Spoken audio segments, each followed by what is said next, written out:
Hello, and welcome to Caring Conversations. I am your host, Rachel Hill, Creative Director here at Senior Living Foresight.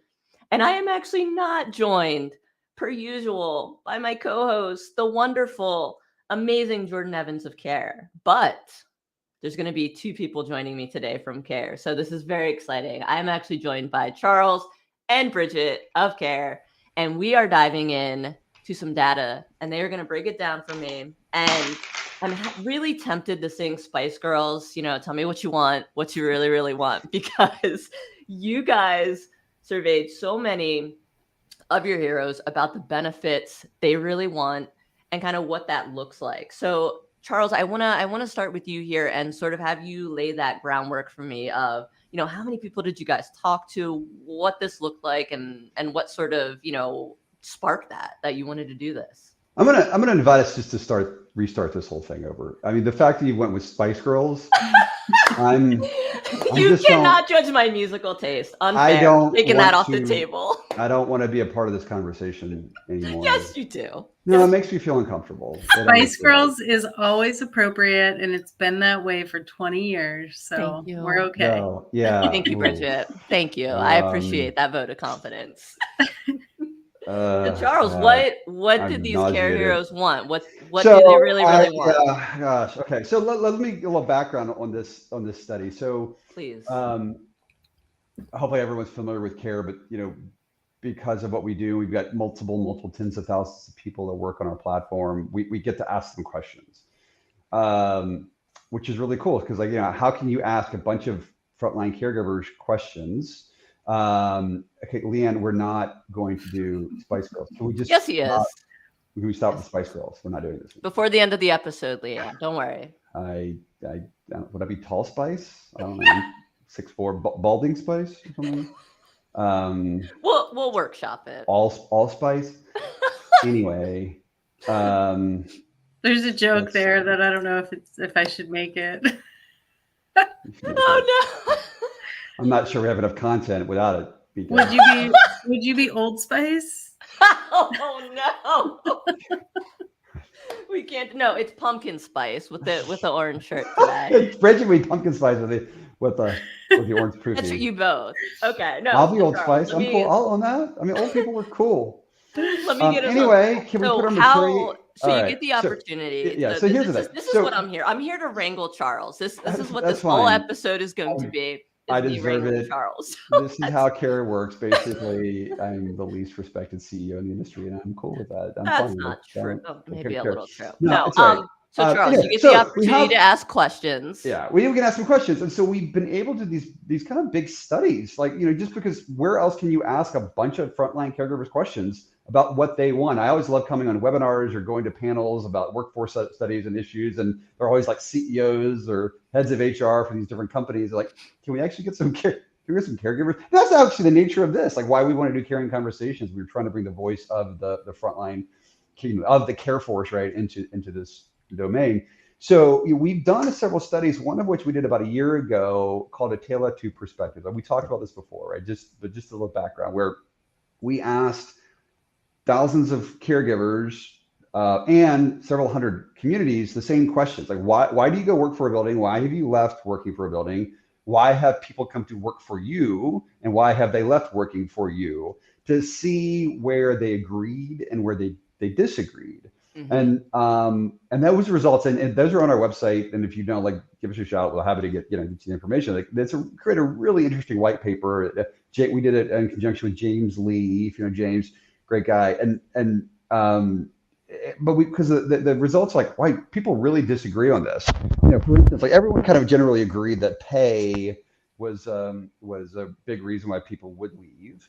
But where there's the number two reason why people left were, the number two reasons I leave a building start working for a building is because I'm being disrespected. And but you ask the communities this question, do people leave you because they're being disrespected? Oh gosh, no. Well, there's a huge disconnect there, right? So where is this disconnect coming from? Is it a lack of communication? I think there is a lack of understanding. So we've talked about before, what does culture mean, right? And I always talk about like all of our efforts on what we talk about culture is by and large a colossal waste of time. Like as I'm a recovering operator, and it's a colossal waste of time. We can talk about that, right? But one of the things, like the third or fourth most popular, like what biggest points of disconnect was around benefits. That, you know, one of the biggest reasons a frontline caregiver leaves working for community is lack of benefits. Yet, again, I'll put my operator hat on, and you talk to operators all the time where we offer benefits and they don't take them.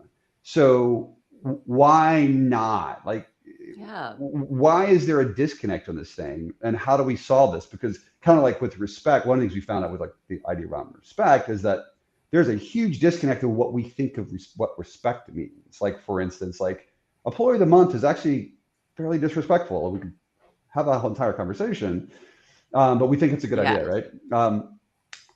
But, you know, so we talk about benefits. And so we got, you know, the neat thing about it is like, hey, you know, we got 20 questions or 15 questions or whatever it is, and we could put it out there.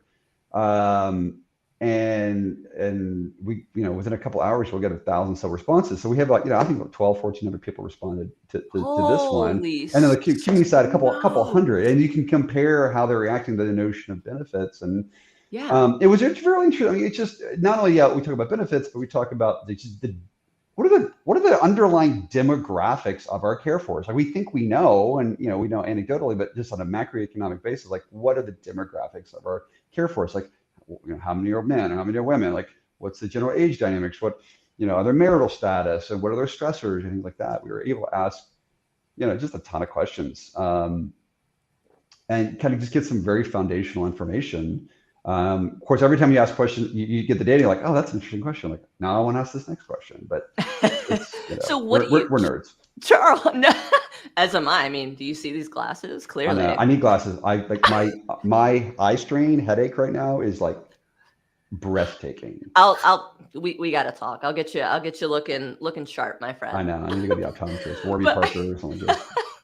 But Charles, I want to break down. I think what's standing out to me is the impressive amount of engagement and responses that you got to this survey. And I want to hear both Charles and Bridget, please chime in. Like, what do you think is the motivation behind that? One, is it the topic, or is it just how in tune you are, you know, with your care heroes? Where is that, you know, impressive engagement coming from? That I love that. Yeah. You know, I think one of the things is just the sheer volume. We have the volume of these folks with tens of thousands of heroes on the platform. We're able to just cast a much wider net when we're looking for this information and when we're asking for our frontline workers to have a voice. Volume is probably the biggest thing. But then I would say, this is just my opinion, I think there's also something to be said where I think human nature, we kind of hesitate to give our voice to our employer because we either maybe don't feel loyal to our employer, or we don't think we'll necessarily be heard, or we feel like we might have to kind of like toe the line in a sense, if you will. But with us, we're more so just a network that they're a part of. They don't necessarily feel like they have to be quiet because they have to kind of follow what their employer wants them to think, or what their coworkers think they should think, or all that kind of stuff. There's just, I think, a certain amount of freedom that allows them to use their voice a little bit more. Maybe not allows them, but gives them the feeling that they can use their voice a little bit more when they're not answering to an employer. 100% giving, like empowering them. I think that's one of the biggest takeaways. You know, I always want our audience to have a takeaway, and I think that just creates great culture. And Charles, correct me if I'm wrong, because I know we have this debate a lot about culture versus morale. Now, I think giving your employees a voice, empowering them, that is something that is culture and that you can do on a continuing basis. Well, I think so. I mean, if you were to ask me as an operator, what does culture mean, or what is more specific, what does respect mean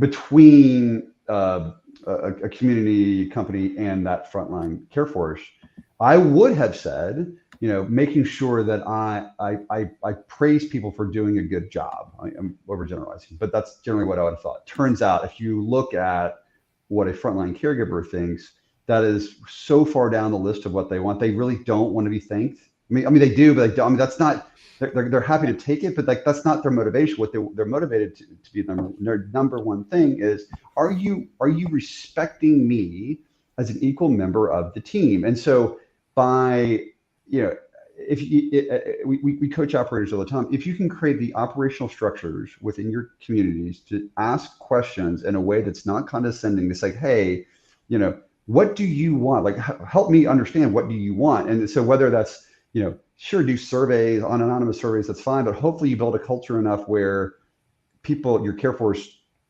they do believe that they're honored members of their team. So then you'll get honest feedback, and it's okay to get honest feedback. I mean, we started this off like, it's like, yeah, everyone KARE rips on me, and that's okay. Like we have some of our frontline, like right out of high school people that work on some of our teams, and they will be happy on Slack to tell me what they think of me. And that is okay, as long as it's kind of done in a loving way, and in a somewhat respectful way. But it's okay as long, and I would hope that people would feel like that we have a relationship where it's like, okay, what do you need? We are all part of this team. What do we need to be?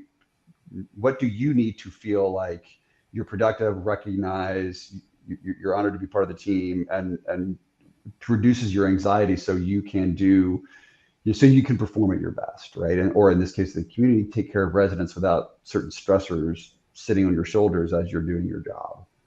100%. I mean, it's about feeling safe at work, safe to be yourself, Right. safe to engage, safe to give feedback, right? I think no matter where you work, you're always reluctant to give feedback. So Charles, I wanna dive a little bit more into this concept of benefits, right? So I'm thinking like 401k, I'm thinking healthcare, I'm thinking sort of that traditional benefits package. So is that kind of what you guys were inquiring about, or where did you guys go with that line of questioning? We asked the set of questions. If you kind of take your standard, traditional benefits, your major medical insurance, your dental, vision, 401k, HSA, long-term disability, all like that stuff.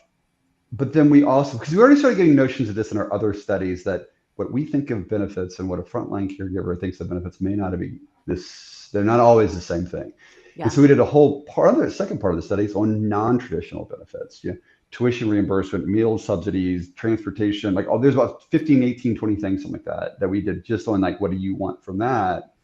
And that's where things started getting really interesting. When you started looking at the traditional side, I think people were kind of general alignment, like this is kind of what we want. Now, what we're willing to pay for or able to pay for is a big question from a frontline caregiver, of course. But in terms of what they wanted, there weren't a ton of surprises. Well, there weren't a ton of surprises there around what they wanted, but what was really fascinating, like one of the things that was really interesting is, and wait, don't give too much away. I won't get too much away. Because this is a two-part episode. I know. So like, I'm just gonna do not give it all away, no, please. I won't give it away, but it was really fascinating, and we'll get into this next week. And it really surprised me of what the knowledge that our KAREforce understands about the benefits world, and the lack of knowledge that our caring communities don't understand about what they have. And that was the piece I thought, one of the things that was really interesting, that like you can go to a frontline caregiver and they can almost tell you far more detail of the benefits that they're given compared to go to someone in the building. What benefits do you offer? He goes like, oh, we don't really know. Like, oh, that's fascinating, and which the implications of that are, there's some education, right, that needs to happen. 100%. And it's about, our show is called Caring Conversations. It's about having conversations. Like, it feels like, and correct me if I'm wrong, guys, like no one is actually going to their frontline staff and asking these questions, or maybe some are, but it doesn't feel like that's happening maybe. Yeah, I don't think it is. I would add though, and Charles, I'm with you, that was, something I also found to be surprising, but just to give maybe a little bit of credit to the folks that answered the survey on our caring community side. Yeah. I don't think that's necessarily unique to our space, because every company, there's like a benefits manager or your HR person, and they're sort of just like a department or person, but we're still managing all of our people and what they're feeling, what the stresses are in their life. We don't know how they're paying for their groceries, how they're managing childcare. As managers, we should kind of have that understanding, but we leave it to our benefits department, even though it does have a direct impact on how we're managing each individual. So yes, I was surprised by that, but I don't think that is necessarily unique to our world. Yeah. I agree. Yeah, and Charles, it looks like you wanted to add a little bit more there. I saw you. Yeah, sorry, cut you off. Nothing. I saw you nodding along there. No, I did, because Bridget's always like, she's like, hey, let's just ground this in reality. I'm like, oh, you're right. Thank you, Bridget. So your KARE, Steve Moran, and then we have to everyone has to kind of rein you in and give you some perspective, Charles. I gotta tell you, it's 1:16 here in Texas right now, and I've been insulted like 5 or 6 times today, and that's by far the worst. Thank you.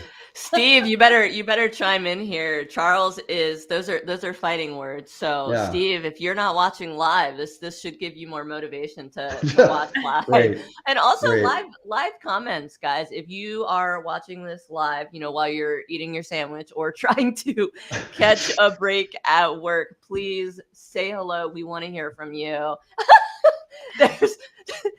There's Jordan, of course, giving Bridget some props. None for you, Charles. None for mine. Yeah. So yeah, Jordan doesn't know what a CLM is. For those of you who don't know, that is a career limiting move, and Jordan just fell victim to that one. That's not you, Jordan.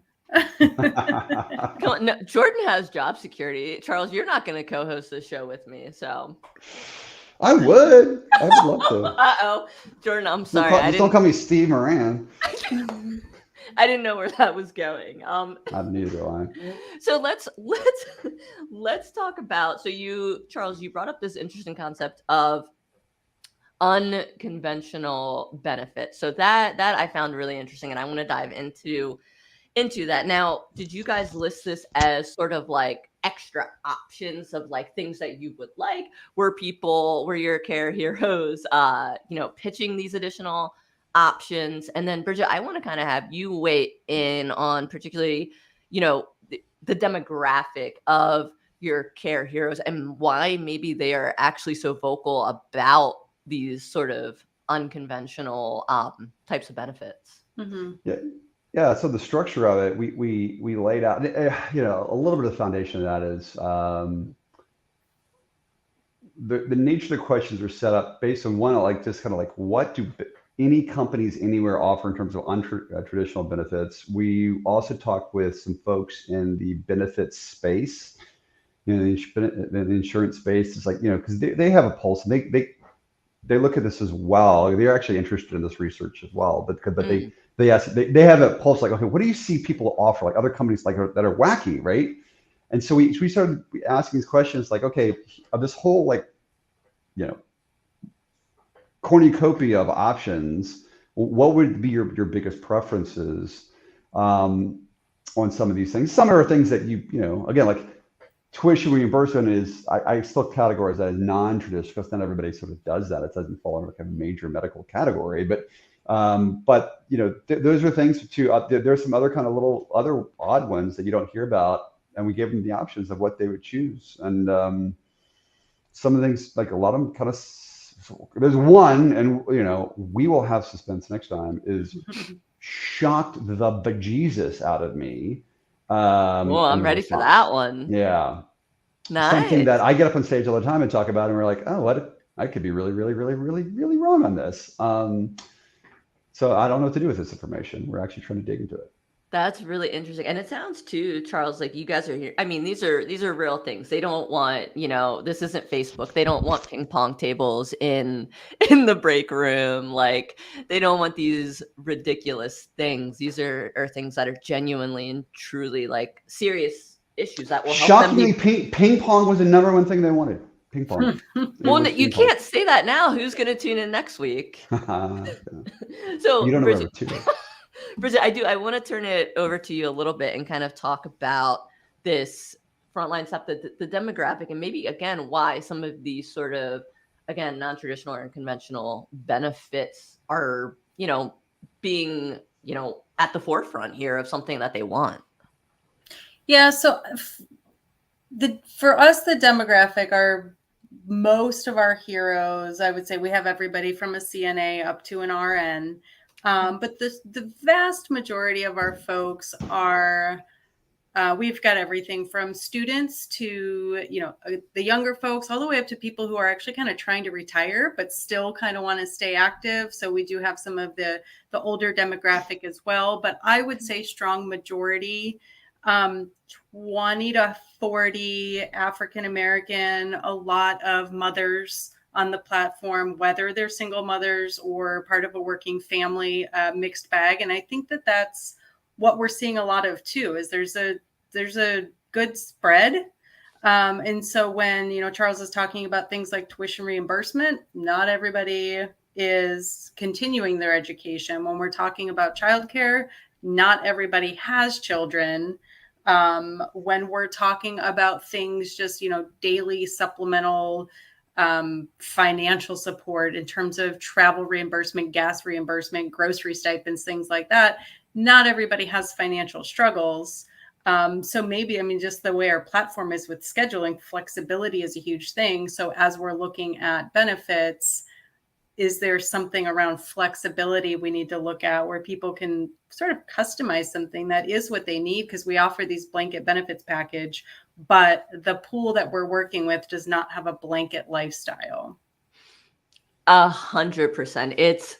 You hit on two things that are really interesting to me. The first is obviously race, which nobody likes to talk about, but it's important. And I think the more that is ignored, the bigger issue it becomes in the industry, and I'm just going to say that it's about, Jordan and I had this conversation about isms a few episodes back. And, if you're not understanding the demographic that is working for you and taking care of these residents, then you're not going to make progress. This industry is not going to make progress. And there's going to be such a divide there. So I am so glad you spoke to that a little bit, because I think that's highly important. And then the second thing that you said there that I loved is it's not a one size fits all package for benefits that are offered. And I think any industry needs to sort of take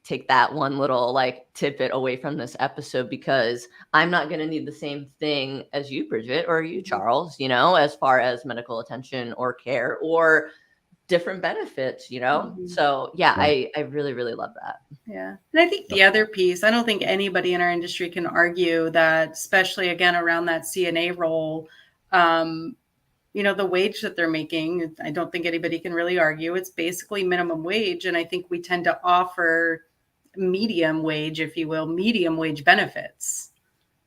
Yeah. 100%. Charles, you wanna jump in here? It looks like you were. No, we started talking about the isms and things like that. I'll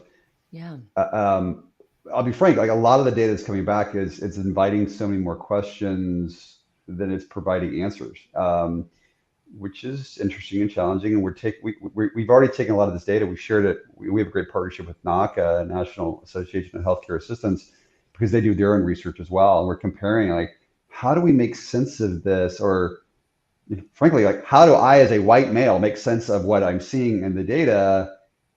Is there a demographic set of circumstances that we're not capturing in this, or not understanding why people are answering these questions the right? And some of them, they're kind of scratching their head as well, trying to understand how this fits in. So it's inviting a lot of questions. of why, it'd be okay if like I asked 10 people and I got 10 responses, but we're asked 1,400 people. Like that's a lot of numbers. And so why is it the assumptions that we make, it starts to change your assumptions about people that you didn't even realize that you had. And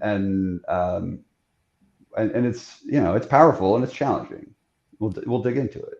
Yeah. Thank you for sharing that, Charles, and thank you, both you and Bridget for like diving into that with me, because I think that right there is a huge step, right? Like I don't know. I'm trying to put myself in your shoes, right? And that's intimidating. That's uncomfortable. Like to talk about those things. So I just want to say I appreciate your vulnerability and just kind of hearing me and having that conversation, because that's such a huge start, right? Like that's how we make progress. And I love too, and I think this is certainly for part 2 of this discussion, but I also love that asking questions creates more questions in a way. So you're really adding to this dialogue, which was something, going back, I almost think to like our first or second episode where I was like, it's communication.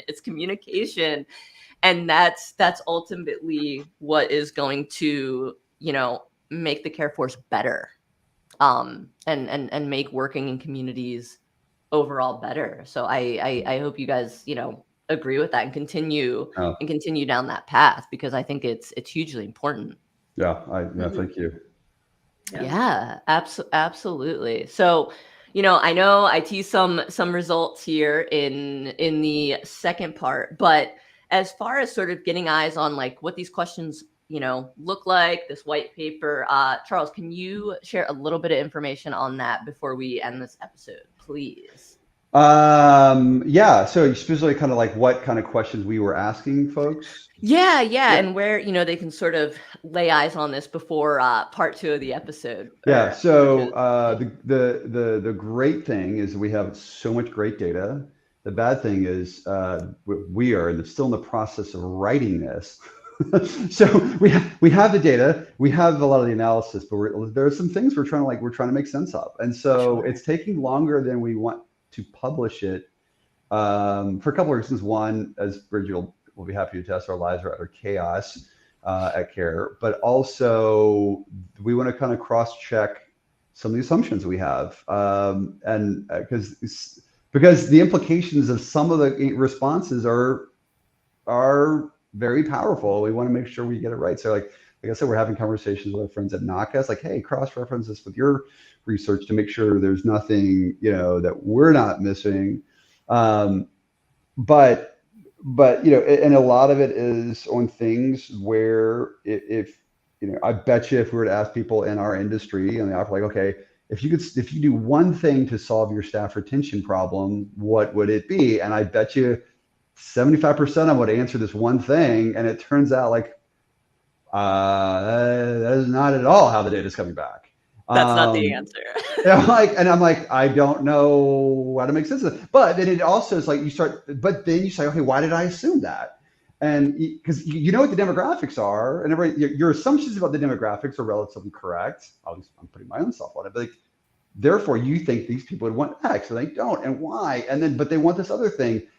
Why? Like, that's really fascinating. And it speaks to your assumptions, or I say you, I mean me, like your assumptions on what you think people want and why. And it could create a very powerful, in some ways, inspirational narrative. So it sounds like to focus on your retention attraction initiatives would pivot to some of these other things. Well, it sounds like, Charles, I guess to sort of give our audience a starting point, it would more so be about going back to sort of this tale of two perspectives that you're kind of talking about. And is there somewhere that they can kind of view that for now? Yeah, I think if you go to our website, like I think it still does it. Like if you just hover around, a pop-up will invite you to download this. I don't know if we kept that on or not. If not, if you go to doyoukare.com, again, KARE with a K, and go to the news section, all of our published white paper. We have a lot more research that's not published on there, but the tale of two perspectives, maybe under Tala, but I would start with that. Okay. I would read that. For me, like that was one of the most fascinating things we've ever done. Just as foundational assumptions about caregivers and the misconceptions we have as operators. I think is just that, and that's led to so many other research studies that, again, on respect, on how what we assume, what's happened in COVID, what's happened with vaccines, what's happened with, where people are wanting to work. And it's really interesting stuff. And so because what it does is it starts to ground you, like, oh, if your assumptions are wrong, you're going to make bad policy or bad initiatives. If you change your assumptions, then you're going to refocus your efforts in a completely different way. And that's the thing that I think we just want to share this. We think it's very foundational to our industry on where we should be focusing our efforts.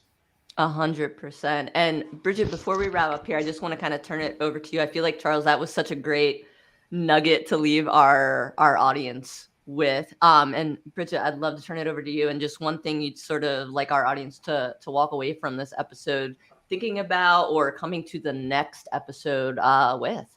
Yeah, I think the biggest thing is, like Charles sort of said, we learned this on Tale 2 Perspectives. We're learning it on this. I think we ask questions. All of us ask questions, but I think what we're finding in our data and in the questions we're asking is to always ask the next question. I think we ask questions, we get an answer, then we try to make sense of that. But it's like, okay, embrace the fact that answers are inviting more questions. And I think we just kind of need to always be curious, always be asking, and always be trying to understand more.